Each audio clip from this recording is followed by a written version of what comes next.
Eterno me les bendiga, amados hermanos y hermanas. Vamos a iniciar con el penúltimo tema de esta serie, titulada Un Dios como Jesús, y el tema número 21 es El Salvador del Mundo. Este tema que vamos a tocar y vamos a profundizar un poco en esta noche, para muchos es una herejía, para otros es un mensaje lleno de esperanza, es un mensaje de buenas noticias, para otros es una blasfemia, pero ¿realmente es eso? ¿O es un mensaje que nos da a nosotros y cada uno de nosotros algo que se llama paz? Y paz no solamente en nuestras vidas, sino que también paz incluso para las personas que nos rodean. Así que vamos a entrar en este tema. Antes vamos a orar. Oh bendito Padre eterno, te damos gracias, Padre, porque tu misericordia, Señor, abarca mucho más de lo que nosotros pensábamos. Gracias porque cada mensaje, Señor, que viene a nosotros, Señor, no vuelve vacío, Señor. Tu palabra, Señor, es creadora. Creadora, Señor, porque cada palabra que tú dices, Señor, se hace como tú lo has dicho, Padre. Te damos gracias porque los mensajes, Señor, que tú nos has dado, nos llenan de esperanza, nos llenan de emoción, de satisfacción, Señor, de paz, porque tú, Señor, y solamente tú, tienes en tus manos lo que es la salvación, Padre. Tú no conferiste ninguna autoridad, Señor, a ningún tipo de religión, Señor, sino que solo en tus manos se encuentra, Señor, ese don gratuito para toda la raza humana, Señor. Te damos gracias por eso y por tu bendita gracia, Padre. En el nombre de Jesús, amén y amén. Bueno, amados hermanos, vamos a iniciar con lo que es la primera pregunta y vamos a ir a Juan 4:42 y la pregunta es esta: ¿cómo explicó Jesús su misión como Cristo? En Juan 4:42 dice: y decían a la mujer, ya no creemos solo por tu palabra, sino porque nosotros mismos lo hemos oído y sabemos que en verdad este es el Salvador del mundo. Aquí vamos a detenernos un poco y vamos a hacernos la pregunta: ¿cómo es que Jesús había explicado a esta mujer y a estos hombres lo que es este mensaje? Y eso los hizo reconocer de que Él era y sigue siendo el Salvador del mundo. Si nosotros vamos al versículo número 13 del capítulo 4, nos vamos a dar cuenta de algo que se le dice a esta mujer. Y responde Jesús: el que bebe de esta agua vuelve a tener sed, pero el que beba del agua que yo le daré no tendrá sed jamás, sino que el agua que yo le daré será en él un manantial que brotará para vida eterna. El mensaje que había dado a esta mujer el Señor enfatizaba de que toda palabra que saliera de su boca, en este caso de Cristo, y entraba por los oídos de aquellas personas, entraba por los oídos de las personas, en ellos iba a causar un manantial dentro de cada uno de ellos. En el misticismo judío se habla de esta situación. Se dice de que dentro de cada uno de nosotros está ese manantial. Pero realmente no es que de nosotros dependa el que ese manantial comience a brotar, sino que depende de que Jesús y su palabra lo haga brotar en el interior de nosotros. ¿Y cómo va a suceder esto? Va a suceder escuchándolo a Él. Así como el Padre dijo: este es mi Hijo amado en quien tengo complacencia. A Él escuchen. Realmente estas palabras Cristo vino y se las dijo a esta mujer. Realmente cada uno de nosotros debemos de prestar atención a cada una de las cosas que Jesús dice, porque realmente estas cosas nos van a llevar a nosotros a comprender de qué trató el mensaje que vino a dar Él acá a la tierra. En la pregunta número 2 dice, ¿con qué misión envió Dios a su Hijo? Vamos a ir a 1 de Juan 4:14. 1 de Juan 4:14. Y dice, y nosotros hemos visto y damos testimonio que el Padre ha enviado a su Hijo para ser el Salvador del mundo. Aquí noten que otra vez se vuelve a ocupar el concepto de Salvador del mundo. Anteriormente hubieron personas que mencionaron a la mujer que ya no iban a creer por medio de su testimonio, sino que ya estaban creyendo porque lo habían escuchado del mismo Jesús. O sea, las palabras que habían salido de Jesús hicieron que estas personas confiaran más plenamente en el mensaje o el testimonio que aquella mujer estaba dando de Jesús. Este mensaje se había vuelto más pero más poderoso porque ellos lo habían escuchado de Él precisamente. Entonces, aquí vemos otra situación nosotros en este versículo que acabamos de leer y se menciona el mismo concepto. Yo quiero repetir varias veces esto para que quede claro de que no solamente aquellas personas tenían en cuenta de que el Mesías no vino a salvar solo a un remanente, porque Él en primera instancia dice que viene por las ovejas perdidas de la casa de Israel, pero luego vienen las personas y comienzan a entender de que el mensaje no solo abarcaba en primera instancia a ellos, sino que abarcaba a todo el mundo. Por eso es que incluso Juan dice estas palabras. En Juan 3:17, Juan 3:17, dice esto, porque Dios no envió a su Hijo al mundo para condenar al mundo, sino para que el mundo sea salvo por Él. Es el mismo concepto que acabamos de leer en 1 de Juan, solo que aquí está diciendo que Dios es el que envía al Hijo al mundo, no para condenarlo, sino para salvarlo, o para que tengan vida eterna. No, solo noten lo que está diciendo acá. Es extraño que muchas personas llamen a este mensaje de la restauración de todas las cosas un mensaje de blasfemia, de herejía, pero realmente se deja ver en las Escrituras. Y no se preocupe, usted no debe, o más bien, no esté preocupado por querer pensar igual que yo.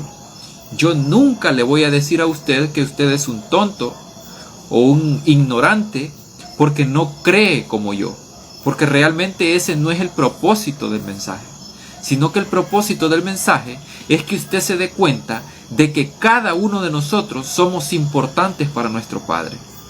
No hay nadie que haya existido sobre esta tierra del cual el Padre no tenga misericordia. Lucas 19:10 nos va a ampliar un poco más con respecto a esta misión que tenía el Hijo, en este caso Cristo. Lucas 19:10 dice, porque el Hijo del Hombre vino a buscar y a salvar lo que se había perdido. En otras versiones dice, porque el Hijo del Hombre vino a buscar y a salvar todo lo que se había perdido. No sé por qué en esta versión no le han puesto esa palabra, pero sí, en realidad esa palabra sí está en el original. Y realmente aquí vemos algo bien importante que cada uno de nosotros debe de tener en cuenta a la hora de juzgar a los demás. Porque realmente todo sobre esta tierra realmente estaba perdido. Y realmente por todo eso que estaba perdido o está perdido, el Señor sigue buscando, buscando y buscando hasta encontrar. En 1 de Timoteo 1:15, quiero que este tema sea un tanto rápido para que quede compacto y usted pueda digerirlo despacio. Luego de que pueda quedar ahí, pues usted puede retroceder el video para poder estudiarlo un poquito más detenidamente. Primera de Timoteo 1:15.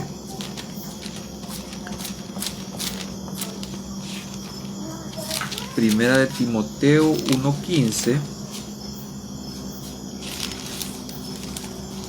dice: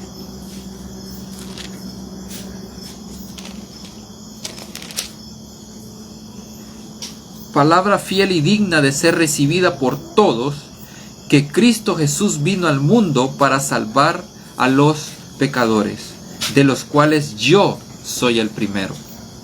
Aquí hay dos cosas muy importantes.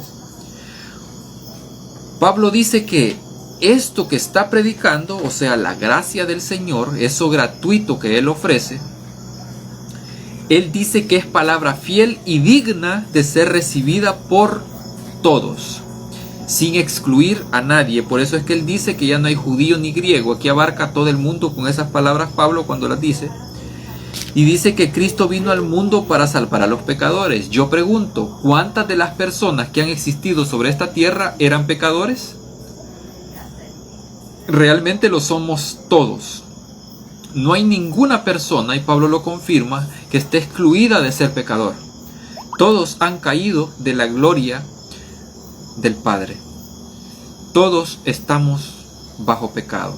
Independientemente del círculo religioso en el que usted se encuentre, usted sigue siendo pecador.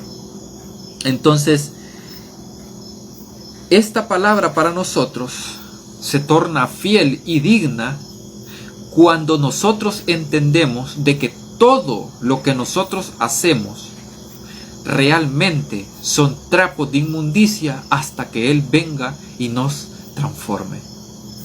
Porque realmente eso es lo que somos. Somos trapos de inmundicia. Cada una de nuestras obras, eso es lo que son. Si nosotros entendemos esto, vamos a entender con qué objetivo vino Cristo aquí a la tierra. Con qué misión, con qué propósito vino a la tierra. Y nosotros lo acabamos de ver. Vino a salvar al mundo. Vino a salvar todo lo que se había perdido. Vino a salvar a los pecadores. Vino a salvar al mundo. ¿Cuál crees que es la voluntad del Padre? Primera de Timoteo. Y vamos a leer desde los versículos 1 al 6 del capítulo 2. Y noten que este texto es muy importante. Si quiere usted estudiarlo más a fondo, subráyelo o póngale ahí un separador en su Biblia para que lo lea despacio y detenidamente y analícelo.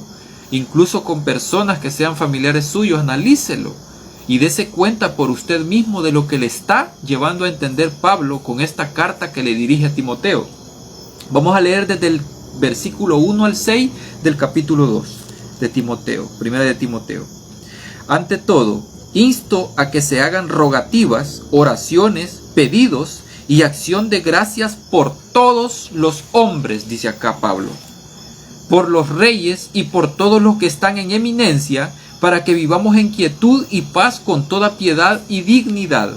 Esto es bueno y agradable a Dios nuestro Salvador, que desea que todos los hombres sean salvos y vengan al conocimiento de la verdad.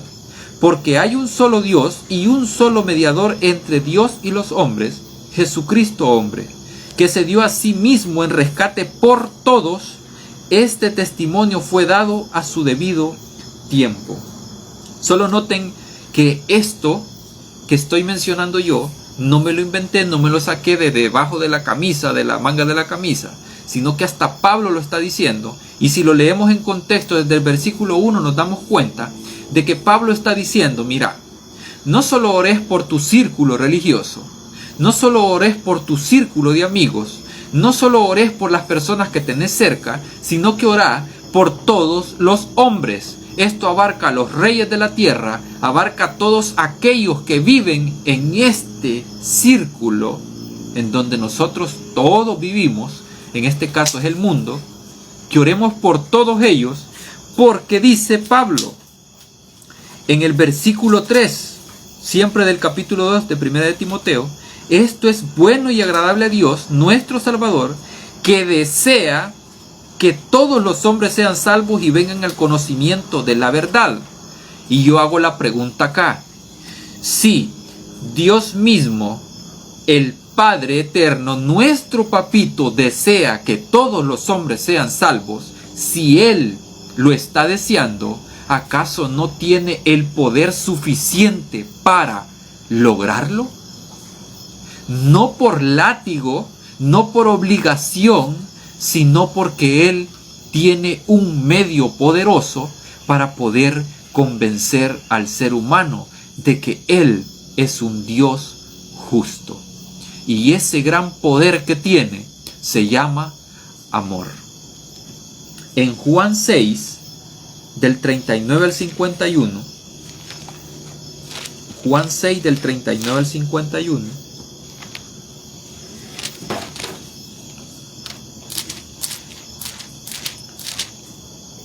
Juan 6, y vamos a leer desde el versículo 39 al 51. Yo sé que este texto es un poco largo, pero nos va a servir para entender cuál es la voluntad del Padre.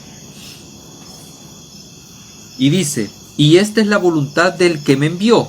Solo noten lo que va a decir este Cristo aquí. Él va a contextualizar lo que es la voluntad de aquel que le envió, y en este caso es el Padre quien envió al Hijo. Entonces, dice de esta manera, que yo no pierda ninguno de los que Él me dio, sino que los resucite en el día final. Porque esta es la voluntad de mi Padre, que todo el que ve al Hijo, solo note lo que está diciendo acá, y cree en Él, tenga vida eterna, y yo lo resucite en el último día. Si leemos este texto nada más y lo dejamos hasta acá, alguien me va a refutar y me va a decir, bueno, pero es que ahí solamente está hablando de los discípulos que el Padre le dio, ¿verdad? Pero realmente aquí dice que todo el que ve al Hijo y cree en Él va a tener vida eterna, y Él lo va a resucitar en el último día, o sea, en el día final. En el versículo 41 dice, el contexto nos va a aclarar cuál es la voluntad verdadera del Padre. Entonces los judíos murmuraron contra Él porque había dicho, yo soy el pan que descendió del cielo. Y decían, ¿no es este Jesús el hijo de José, cuyo padre y madre conocemos? ¿Cómo puede decir descendí del cielo? Jesús respondió, no murmuréis entre vosotros. Ninguno puede venir a mí si el Padre que me envió no lo atrajera. Solo note lo que está diciendo Jesús acá. O sea, el apóstol Pablo, que creo que es el que menciona lo que estaba diciendo hace un momento, sí, él es el que menciona que la voluntad del Padre es que todos los hombres procedan al arrepentimiento y vengan al conocimiento de la verdad. Entonces, si Pablo dijo esto para que todos los hombres, en ese contexto de los cuales nosotros orásemos, que orásemos por todas las personas del mundo, independientemente de quién sea. Si nosotros lo hacemos y se lo pedimos al Padre, Él, en su misericordia, hará lo que Él quiere. Entonces, ninguno puede venir a mí si el Padre que me envió no lo atrajera. O sea que no depende de nosotros el ir a Jesús, sino que depende del Padre el atraernos a nosotros hacia Él. Y yo lo resucitaré en el día final, dice acá. En el versículo 45 dice, escrito está en los profetas, todos serán enseñados ¿por quién? Aquí no dice por maestros, no dice por apologetas, no dice por rabinos, por grandes rabinos, sino que dice por Dios. Así, todo el que oye y aprende del Padre, viene a mí. No que alguno haya visto al Padre, sino aquel que vino de Dios. Ese ha visto al Padre. Os aseguro, el que cree tiene vida eterna. Y luego en el 48 dice, yo soy el pan de vida. Vuestros padres comieron el maná en el desierto, sin embargo, murieron. Este es el pan que desciende del cielo, para que quien coma de él no muera. Yo soy el pan vivo que descendió del cielo. El que come de este pan vivirá para siempre. El pan que daré por la vida del mundo es mi carne. Y cuando se refiere a esta frase de que el pan que daré por la vida del mundo es mi carne, se está refiriendo al sacrificio que iba a hacer en la cruz. Y de allí en 2 de Pedro 3:9, 2 de Pedro 3:9, Pedro vuelve a mencionar una frase que Pablo ya había mencionado en el texto que leímos anteriormente. 2 de Pedro 3:9, y dice: el Señor no demora en cumplir su promesa, como algunos piensan, sino que es paciente con nosotros, porque no quiere que ninguno perezca, sino que todos procedan al arrepentimiento. Aquí no excluye a nadie en este texto. Pedro también, al igual que Pablo, cuando nos insta a cada uno de nosotros a orar por todos los hombres. En Efesios 1, Efesios 1 del 9 al 11 dice: y nos dio a conocer el misterio de su voluntad. Es lo que acabamos de leer. Nosotros vimos cuál es el misterio de su voluntad. Lo acabamos de leer. Y el misterio de su voluntad es este: según su beneplácito, o según su voluntad, o según su benevolencia, según su bondad, esto significa beneplácito, que se había propuesto en Cristo, para que, llegado el tiempo, reuniera en él bajo una sola cabeza, gracias a Dios que es una sola cabeza, todo lo que está en el cielo y lo que está en la tierra. Solo voy a volver a leer el texto porque me gusta esta frase acá donde dice que todo está bajo una sola cabeza. Vamos a leer desde el 9 nuevamente. Y nos dio a conocer el misterio de su voluntad, según su beneplácito, que se había propuesto en Cristo, para que, llegado el tiempo, reuniera en él, bajo una sola cabeza, todo lo que está en el cielo y lo que está en la tierra. O sea, aquí está hablando de plenitud completa. Está hablando de todo lo que existe. En él hemos obtenido también una herencia, habiendo sido predestinados conforme al plan del que hace todo según el propósito de su voluntad. Acabamos de leer cuál es la voluntad de él. Y ahora aquí, en la carta a los Efesios, Pablo está diciendo prácticamente lo mismo, de que bajo esta sola cabeza está todo lo que está en el cielo y lo que está en la tierra. Todo esto está reunido en esa sola cabeza, y esa cabeza es Cristo mismo. Ahora vamos a ir a la cuarta pregunta. ¿Crees que Dios puede hacer lo que quiere? Isaías 55, del 10 al 11. Solo vean qué es lo que nos dice acá. Como descienden del cielo la lluvia y la nieve, y no vuelven allá, sino que riegan la tierra y la hacen germinar y producir, y da semilla para sembrar y pan para comer, así será mi palabra que sale de mi boca. No volverá vacía. Antes hará lo que yo quiero y prosperará en lo que le ordene. Aquí este texto me está diciendo de que todo lo que sale de la boca del Señor se va a hacer como Él quiere. Y si Él quiere salvar a todos los hombres, Él lo va a hacer. Porque la palabra de Él nunca vuelve vacía. Aquí está diciendo que todo lo que Él dice tiene propósito de dar vida. En este texto lo que está diciendo también es que todo lo que proviene de Él, todo lo que Él ordena, todo lo que Él mandata, todo se hace porque Él así lo quiere. En Isaías 46:10, un poco más atrás, Isaías 46:10, solo vean lo que dice. Dice que anuncio, voy a leer desde el 9 para leer un poco de contexto. Acordaos de las cosas pasadas, las cosas antiguas. Yo soy Dios y no hay otro. Nada hay semejante a mí. Que anuncio el fin desde el principio y desde la antigüedad lo que aún no era hecho. Que digo, mis planes se cumplirán y hago todo lo que quiero. O sea, todo lo que Él quiere se hará.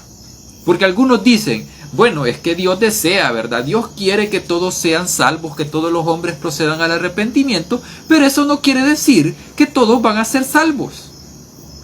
Hermano mío, si Él es el que está deseando esto y esa es la voluntad de Él, amados, eso se va a hacer porque Él así lo quiere y lo desea. Por eso es que las palabras de Cristo hacen eco y no pueden explicarse por algunos. Cuando Él dice, Padre, perdónalos porque no saben lo que hacen. ¿Qué creen que está diciendo Cristo acá con estas palabras? ¿Ustedes creen que está abogando solamente por las personas que lo crucificaron? Amados hermanos, está abogando por toda la raza humana en ese contexto. Porque todos, en alguna forma, hemos amado más las tinieblas que la luz. Por eso es que Jesús ora de esa manera en la cruz. En Mateo 19:26, Mateo 19:26 dice, Jesús los miró y les dijo, eso es imposible para los hombres, pero para Dios todo, absolutamente todo es posible. Yo le haré una pregunta en este punto. ¿Usted cree que no es posible para Dios salvar a cada uno de los hombres que hayan vivido en esta tierra durante todos estos años de existencia? Le voy a dejar ahí esa pregunta para que usted mismo se la responda en su casa.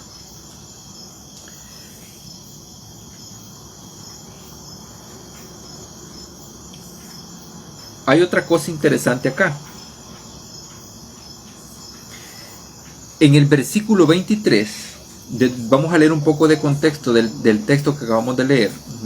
Leímos el 26 del capítulo 19 de Mateo. Solo vea lo que dice aquí. Entonces Jesús dijo a sus discípulos, os aseguro que difícilmente un rico entrará en el reino de los cielos. Repito, es más fácil que un camello entre por el ojo de una aguja que un rico en el reino de Dios. Al oír esto, sus discípulos se espantaron en gran manera y dijeron, entonces, ¿quién podrá salvarse? Jesús los miró y les dijo, eso es imposible para los hombres, pero para Dios todo es posible.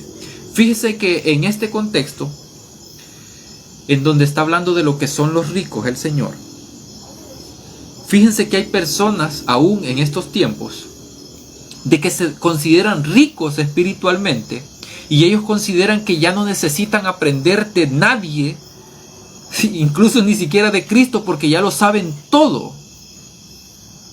Ya saben todos los misterios de las profecías, ya saben todas las cosas que han de suceder, ya saben todas las cosas que se han de saber, ya saben cómo prepararse para la venida del Señor, ya lo saben todo, ya no necesitan absolutamente nada. Toda esta gente realmente también se le llama rica en lo que es la Biblia. Y eso está en Apocalipsis. Todo aquel que cree que es rico, realmente es así como dice la Escritura, y no es por el mero hecho de ofender a nadie, pero así lo dice la Escritura que es un miserable, un cuitado, una persona que necesita colirio para sus ojos y necesita comprar del Mesías todo esto. Así lo dice Apocalipsis. realmente también en este contexto, en sentido espiritual, también se le llama ricos a aquellas personas que dicen ya no necesitar aprender más nada. Entonces, quedamos en conclusión de esta pregunta. ¿Crees que Dios puede hacer lo que quiere? Yo considero que sí, porque lo acabamos de leer. ¿Crees que Dios, la pregunta número 5 dice, ¿crees que Dios hará lo que Él quiere? Isaías 45. Isaías 45, versículos 22 al 24. Dice, miradme a mí y sed salvos, todos los términos de la tierra, porque yo soy Dios y no existe ningún otro. Vamos a dejar un poquito, vamos a dejar el texto hasta ahí, para dejar un poco de reflexión. Aquí dice que lo veamos a Él. Y cuando lo veamos a Él, ¿qué es lo que obtenemos? Obtenemos ¿qué? Salvación. Todos los términos de la tierra, dice aquí. O sea, aquí no está hablando de unos poquitos, de unos cuantos, de algunos, sino que está hablando todos los términos de la tierra. Porque yo soy Dios y no existe ningún otro. ¿Por qué dice esto el Señor? Porque Él manifiesta su carácter en el momento en que nosotros comenzamos a verlo tal como Él es. Y muchos dicen, bueno, pero es que nosotros no necesitamos verlo para poder creer y ser salvos.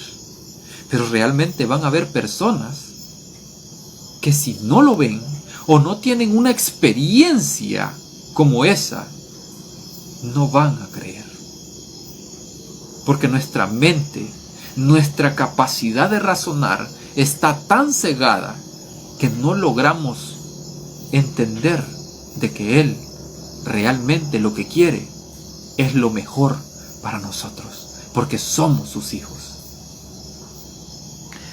Sigamos con la lectura. En el versículo 23 dice, por mí mismo he jurado, de mi boca salió la justa promesa y no será revocada. Solo note lo que está diciendo. Cuando Él dice algo, nunca va a ser revocado. Que a mí se doblará toda rodilla y jurará toda lengua. Y se dirá de mí, solo en el Señor está la justicia y la fuerza. A Él vendrán y todos los que contra Él se enardecen, o todos los que contra Él se han vuelto, serán avergonzados. Y luego el 25, solo note, es que el 25 ata todo. Dice, en el Señor serán justificados y se gloriarán todos los descendientes de Israel. Bueno, acá me podría decir cualquiera, bueno, pero es que aquí solo está hablando del pueblo de Israel, ¿verdad? No está hablando de toda la tierra, ¿verdad? Pero realmente aquí está hablando de tierra, está hablando de todos los hombres, porque en el versículo 22 está diciendo todos los términos de la tierra. No está hablando de unos cuantos. Y en el versículo 23 también dice que esta es la promesa que Él ha hecho y de su boca ha salido, que ante Él toda rodilla se va a doblar y va a jurar toda lengua. Pero ¿qué es lo que va a jurar? Lo vamos a ver un poco más adelante. En Romanos 14:11,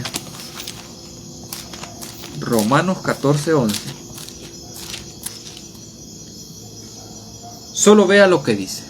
Yo creo que Pablo no se estaba inventando esto, porque Pablo lo está diciendo también y lo sacó de lo que son los profetas. Y dice, pues escrito está, vivo yo, dice el Señor. Aquí Él lo resumió y dice, que ante mí se doblará toda rodilla y toda lengua confesará a Dios. O sea, no hay nadie, no hay exclusión de personas en este texto que nos diga a nosotros que Él no va a hacer lo que quiere. y no lo va a hacer por la fuerza. Filipenses 2, Filipenses capítulo 2.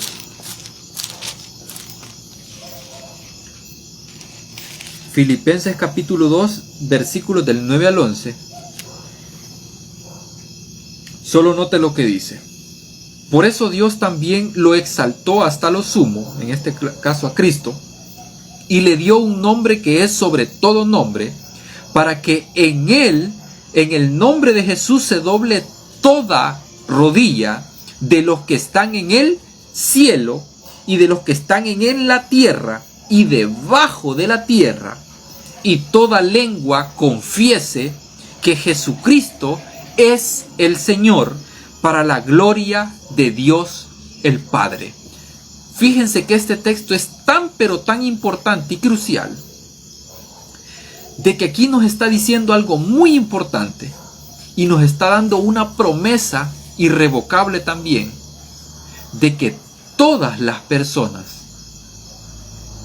que han vivido durante todo este tiempo, durante la tierra hasta el tiempo final, van a confesar que Jesús es el Señor, y esto lo van a hacer no para ser salvos, sino para la gloria de Dios el Padre. ¿Y cuál es la gloria de Dios el Padre? La gloria de Dios el Padre es que todos aquellos que confiesen a través de Jesucristo y que confiesen a Jesucristo como el Señor, van a doblar rodilla, y en ese momento se van a cumplir esas palabras que no pueden ser revocadas, del cual toda rodilla se doblará y toda lengua confesará que Jesús es el Señor. Ahí, en ese momento, todas esas personas van a experimentar lo que significa salvación. Y la salvación en hebreo, y como leímos también en Isaías, la palabra para salvación en hebreo es Yeshua. Yahshua. Entonces allá, en ese texto que leímos, que todos iban a confesar para salvación, viene acá y se confirma con el Mesías, porque su nombre significaba y significa y sigue significando salvación para todos los hombres. ¿Crees que Dios hará lo que quiere? Claro que sí.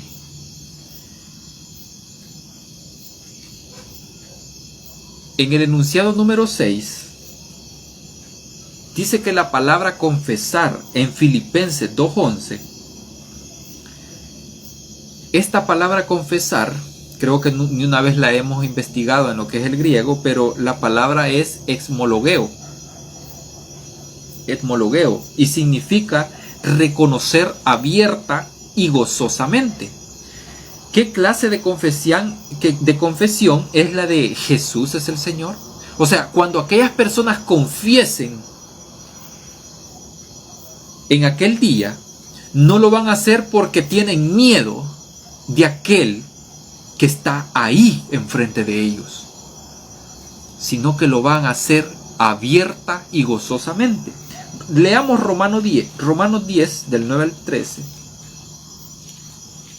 Romanos 10, porque muchas personas dicen que si Dios hace eso es porque lo va a hacer por la fuerza, pero realmente no es así, porque el Señor, su misericordia, su bondad, su gracia no trabaja como trabajaría un dictador en la tierra, por la fuerza. Romanos 10 del 9 al 13 dice: si con tu boca confiesas que Jesús es el Señor y en tu corazón crees que Dios lo levantó de los muertos, ¿qué dice? Serás salvo. Porque con el corazón se cree para ser justificado, y con la boca se confiesa ¿para qué? Para salvación. Pues la Escritura dice: todo el que cree en Él jamás será defraudado. Y no hay diferencia entre judío y griego, ya que uno mismo es Señor de todos, o sea, está hablando de toda la raza humana, y es generoso con cuantos lo invocan, porque todo el que invoque el nombre del Señor será salvo. Yo me pregunto, bueno, si yo creo en el infierno y realmente el Señor pone a personas dentro de ese lugar, que yo considero que es un invento del hombre para meter miedo a las personas, pero realmente si Dios hiciera eso y una persona clamara: Abba Padre, ten misericordia de mí, yo creo que Jesús es el Señor, y se arrodilla en ese momento, y cuando confiesa estas palabras, y ya vimos que en el griego significa reconocer algo con alegría, con gozo, abiertamente, no porque alguien me esté imponiendo que lo haga, sino porque deseo, lo siento, por eso lo hago. Entonces acá dice, en el 13, lo voy a leer de nuevo para que quede muy pero muy en claro, porque todo el que invoque el nombre del Señor será salvo. En 1 Corintios 12:3 nos dice: por tanto, os hago saber que nadie que hable por el Espíritu de Dios dirá: maldito sea Jesús. O sea, nadie que hable por medio de ese Espíritu que viene de parte de Jesús, nadie se va a atrever a decir: maldito sea Jesús. ¿Y saben por qué? Porque el Espíritu es el que va a convencer a las personas en aquel momento. Y lo está haciendo ahora. Y lo ha hecho desde el principio también. O sea, nos convence a nosotros de que Dios, el Padre, es justo, es misericordioso, es amor. Cada uno de nosotros no logra llegar a ese profundo misterio porque todavía no es el momento. Todavía no ha llegado su momento, pero llegará. Y no va a ser porque alguien de nosotros, yo como persona, como un pecador, así como dice este Pablo, de los pecadores yo soy el primero, sino porque el Padre lo va a atraer a cada uno de ustedes con lazos de amor. Y después dice: y nadie puede decir Jesús es el Señor sino por el Espíritu Santo. O sea, aquí pone un énfasis. O sea, yo no puedo decir maldito sea Jesús. O sea, decirlo de conciencia, porque en mí no está ese espíritu maligno que me lleve a decir eso. O ese pensamiento inicuo que me lleve a decir esas palabras. Y tampoco puedo decir de mi propia naturaleza, de mi propia conciencia, de mi propia concupiscencia. Yo no puedo decir Jesús es el Señor, sino por medio del Espíritu Santo. Eso es lo que está diciendo Pablo acá. O sea, esto me lleva a entender a mí de que yo, por misericordia, por medio del Espíritu Santo, yo he logrado entender de que Jesús es el Señor. Y ha confesado abiertamente mi boca y gozosamente también de que Jesús es el Señor, no porque yo quiera decirlo, sino porque el Espíritu Santo ha puesto en mí ese deseo de decirlo. Pregunta final. ¿Cómo crees que Jesús puede lograr la confesión voluntaria de fe, abierta y gozosa de todos y cada uno de las personas que han vivido en esta tierra? Juan capítulo 12. Juan capítulo 12. versículos 32 y 33. Y nos dice, y cuando yo sea levantado de la tierra, a todos atraeré a mí mismo. Yo quiero que analice estas palabras. Esto significaba algo muy importante para cada uno de nosotros.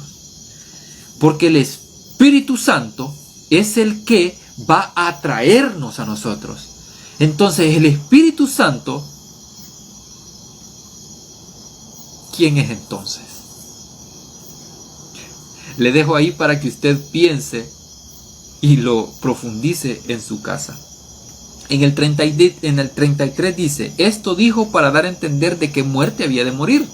Y esto es bien importante también porque él dice, y cuando yo sea levantado de la tierra, esto significa cuando él está en el sepulcro y él es resucitado. Él resucita en ese momento. Entonces, cuando él resucita, ¿sucede esto?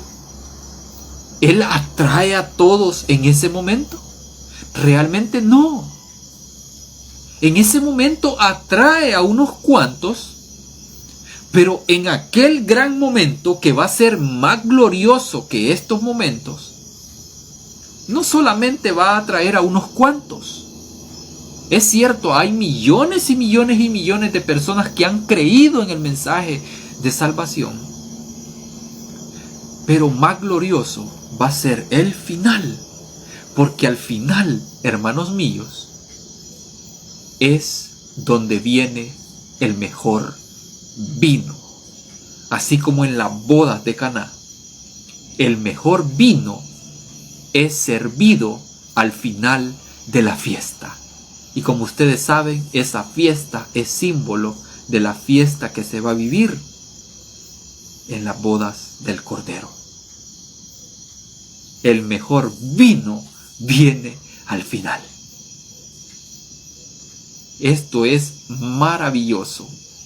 A eso se le llama la mayor fiesta de todos los tiempos. Entonces, para quedar claros, en el versículo 32, lo que ya sucedió es que Cristo ya fue levantado. Cristo ya resucitó. Pero lo que falta que se cumpla de este versículo es lo que dice de que a todos atraerá a sí mismo. Eso es lo que falta que se cumpla. En Oseas 11:4, ya para finalizar, Oseas 11:4 dice, con cuerdas de bondad los atraje, con lazos de amor. Y fui para ellos como quien levanta a un niño contra su mejilla. Y me inclinaba y les daba de comer. Amados hermanos, eso es evangelio. Esas son buenas noticias. Porque cada uno de nosotros somos como niños. Somos sus hijos. ¿Y qué padre a su hijo lo va a meter en un horno de fuego? Y este padre va a terminar diciéndole a su hijo, ¡ja! Te lo dije. Y porque te lo dije, estás ahí quemándote en ese horno. Así que muérete, desaparece de mi vista. ¿Qué padre haría eso? Solamente lo haría un padre dictatorio o dictador. Un padre que no tiene ni la más remota idea de lo que es amor. Pero el Padre que es amor y que nos ama a todos por igual, ese Padre nos va a atraer como a sus hijos con lazos de amor y nos va, como decimos en El Salvador, nos va a chinear y nos va a coger contra su mejilla, nos va a abrazar contra su mejilla para darnos de comer. ¿Y qué significa la palabra comer? Significa enseñarnos cómo es Él en realidad. ¿Estamos aprendiendo desde ya? Sí, lo estamos aprendiendo. Pero Él nos va a dar de comer. Y lo que nos va a dar de comer Él a nosotros va a ser algo que se llama vida eterna y vida en abundancia. Así que, amados hermanos y hermanas, hasta acá llega este tema. Espero no haberlo ofendido en ningún punto. Y si usted no está de acuerdo con este mensaje, solo pase de largo. Pase de largo y haga como que no lo ha escuchado.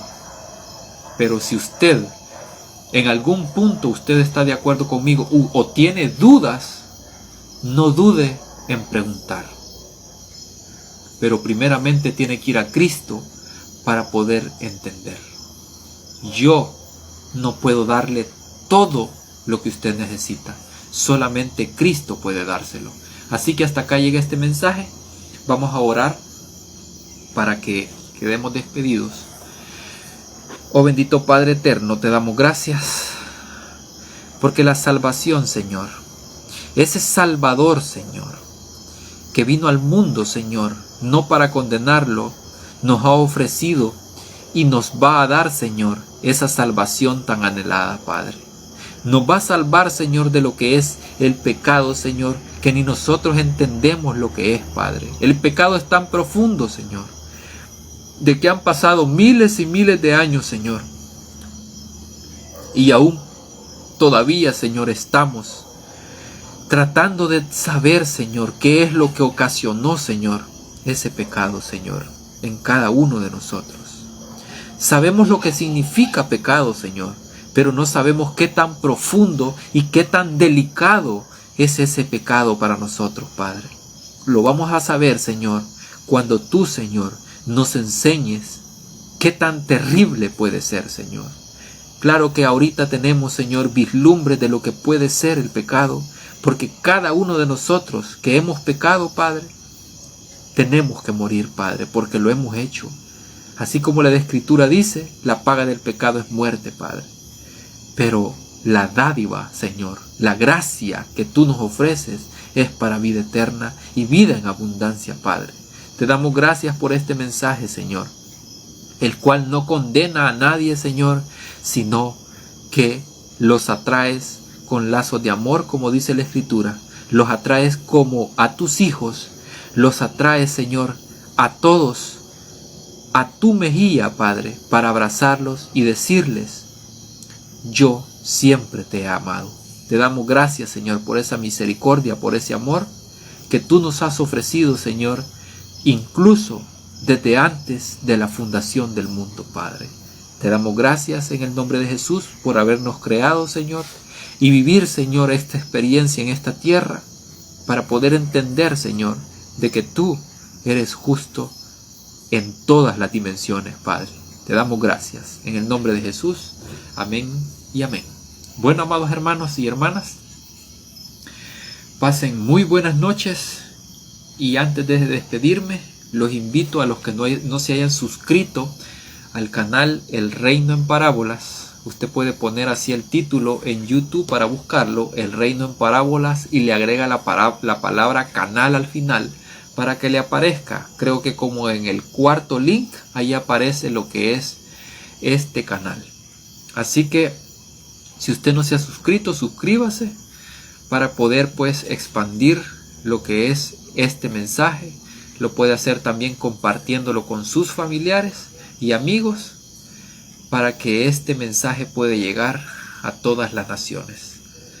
También pedirles que activen también la campanita si usted lo desea para recibir todas las notificaciones, y si a usted le gusta algún mensaje de los que están en el canal, puede darle me gusta para que los motores de búsqueda de YouTube puedan sugerir estos mensajes a otras personas. Que el Eterno me les bendiga y cuídense en el Señor. Hasta pronto.